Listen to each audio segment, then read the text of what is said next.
ನಗರದ ಒಂದು ಕಾಲೇಜಿನ ಕ್ಯಾಂಟೀನಿನಲ್ಲಿ ಯಾವಾಗಲೂ ಗದ್ದಲದಿಂದ ಕಂಗೊಳಿಸುತ್ತಿತ್ತು. ಸ್ಟೀಲ್ ಗ್ಲಾಸ್ಗಳಲ್ಲಿ ಟೀ, ಕಾಫಿ, ಪ್ಲೇಟ್ಗಳಲ್ಲಿ ಮಸಾಲ್ ದೋಸೆ, ನಗು, ಗಲಾಟೆ ಎಲ್ಲವೂ ಒಂದೇ ಜಗತ್ತಿನ ಭಾಗವಾಗಿತ್ತು. ಅದೇ ಗದ್ದಲದ ನಡುವೆ ಸುದೀಪನು ನಿಸರ್ಗನನ್ನು ನೋಡಿ ಮಾತಾಡುತ್ತಾನೆ. ಅವನ ಎದೆಯಲ್ಲಿ ಅವಳು ಉಳಿದು ಬಿಡುತ್ತಾಳೆ. ಮಾರನೇ ದಿನ ಕ್ಲಾಸ್ ಯಾವುದೂ ಇರಲಿಲ್ಲ. ಎಲ್ಲರೂ ಪರಸ್ಪರ ಪರಿಚಯ ಮಾಡಿಕೊಳ್ಳುತ್ತಿದ್ದರು. ಮತ್ತೆ ನಿಸರ್ಗ ತಂದೆ ಇದ್ದರೂ ತಾಯಿ ಇರಲಿಲ್ಲ. ಎಲ್ಲ ವಿಷಯಗಳನ್ನು ಹಂಚಿಕೊಳ್ಳುತ್ತಾಳೆ. ಹೀಗೆ ಸುದೀಪನ ತಂದೆಯ ಒಂದು ಕಾರಿತ್ತು. ಆ ಕಾರಿನಲ್ಲಿ ನಿಸರ್ಗ ಮತ್ತು ಸುದೀಪ್ ಇಬ್ಬರು ಊರೆಲ್ಲ ತಿರುಗಾಡುತ್ತಿದ್ದರು. ಆಗ ಅವರಿಬ್ಬರದು ಸ್ನೇಹವಾಗಿತ್ತು.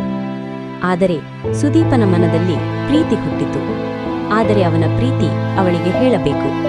ಆದರೆ ಮನಸ್ಸಲ್ಲಿ ಕುತೂಹಲ, ಆತಂಕ, ಭಯ. ಕೊನೆಗೂ ಒಂದು ದಿನ ನಿರ್ಧಾರವನ್ನು ಮಾಡಿ ಅವಳಿಗೆ ಅವನ ಪ್ರೀತಿಯನ್ನು ಹೇಳಿದನು. ಆದರೆ ಅವಳು ನಗುನಗುತ್ತಲೇ ನಿರಾಕರಿಸಿದಳು. ಆದ್ದರಿಂದ ಸುದೀಪನು ಕಾಲೇಜಿಗೆ ಹೋಗದೆ ಕೆಲವು ವಾರಗಳ ಕಾಲ ಮನೆಯಲ್ಲೇ ಕಾಲ ಕಳೆಯುತ್ತಾನೆ. ಮತ್ತು ಕೆಲವು ದಿನಗಳ ನಂತರ ಸುದೀಪ್ ಎಲ್ಲವನ್ನೂ ಅರ್ಥ ಮಾಡಿಕೊಂಡು ಅವಳ ಜೊತೆ ಸ್ನೇಹವನ್ನು ಮುಂದುವರಿಸುತ್ತಾನೆ. ನಂತರ ನಿಸರ್ಗಳ ಅಣ್ಣ ಕಾಲೇಜಿಗೆ ಬಂದು ಎಲ್ಲ ವಿಚಾರಿಸಿದರು. ಇನ್ನು ಏನು 6 ತಿಂಗಳು ಇದೆ. ಅಪ್ಪನ ಮಾತಿನಂತೆ ಎಲ್ಲವನ್ನೂ ಚೆನ್ನಾಗಿ ಓದು ಮುಗಿಸಿ ಮನೆಗೆ ಬಾ ಎಂದು ಹೇಳುತ್ತಾರೆ.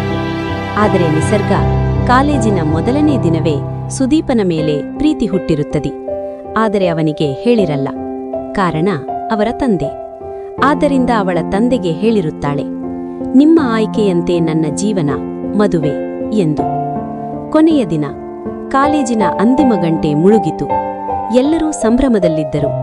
ಅವರಿಬ್ಬರೂ ಸಂತೋಷದಿಂದ ಬೇರೆ ಬೇರೆ ದಾರಿಗಳಲ್ಲಿ ನಡೆದರು. ಹಿಂದೆ ತಿರುಗಿ ನೋಡಲಿಲ್ಲ. ಆದರೆ ಕೆಲವು ತಿಂಗಳ ನಂತರ ನಿಸರ್ಗಳ ತಂದೆ ಮರಣ ಹೊಂದುತ್ತಾರೆ. ಈ ಕಡೆ ಸುದೀಪನು ಅವಳ ನೆನಪಿನಲ್ಲಿ ಸದಾ ಕೊರಗುತ್ತಿದ್ದ. ಕಾಲಕ್ರಮೇಣ ನಿಸರ್ಗ ಸುದೀಪನಿಂದ ಸಂಪೂರ್ಣವಾಗಿ ದೂರವಾಗುತ್ತಾಳೆ. ಆದರೆ ಅವನ ಮೇಲೆ ಪ್ರೀತಿ ಕಡಿಮೆಯಾಗಿರಲಿಲ್ಲ. ನಂತರ ನಿಸರ್ಗ ವಿದೇಶದಲ್ಲಿ ಕೆಲಸ ಪಡೆದುಕೊಳ್ಳುತ್ತಾಳೆ.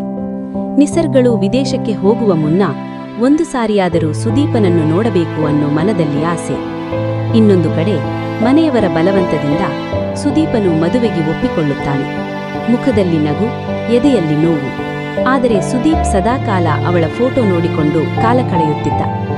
ಆದರೆ ನಿಸರ್ಗ ಅದೃಷ್ಟ ಅಥವಾ ಪುಣ್ಯನೋ ಗೊತ್ತಿಲ್ಲ. ಅವಳ ಕೆಲಸದ ಅರ್ಜಿ 2 ತಿಂಗಳು ನಿಧಾನವಾಗಿ ಬರುತ್ತದೆ.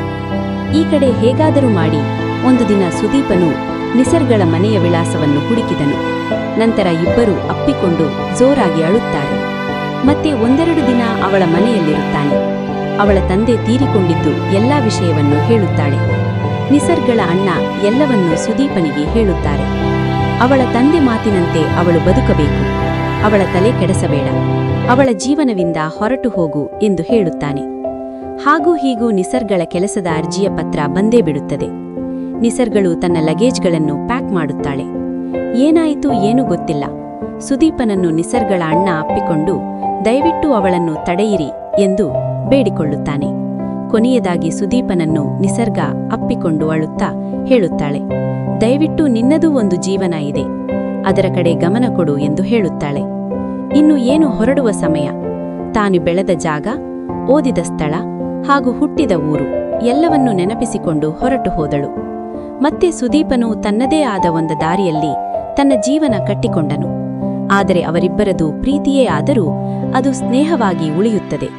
ತಂದೆಯ ಮಾತು ಅಥವಾ ವಿಧಿಯ ಆಟವೋ ಗೊತ್ತಿಲ್ಲ. ಇಬ್ಬರೂ ಕೊನೆಯವರೆಗೂ ಸ್ನೇಹಿತರಾಗಿ ಉಳಿದರು. ಆದರೆ ಇಬ್ಬರೂ ಎಂದಿಗೂ ಮತ್ತೆ ಭೇಟಿಯಾಗಲಿಲ್ಲ.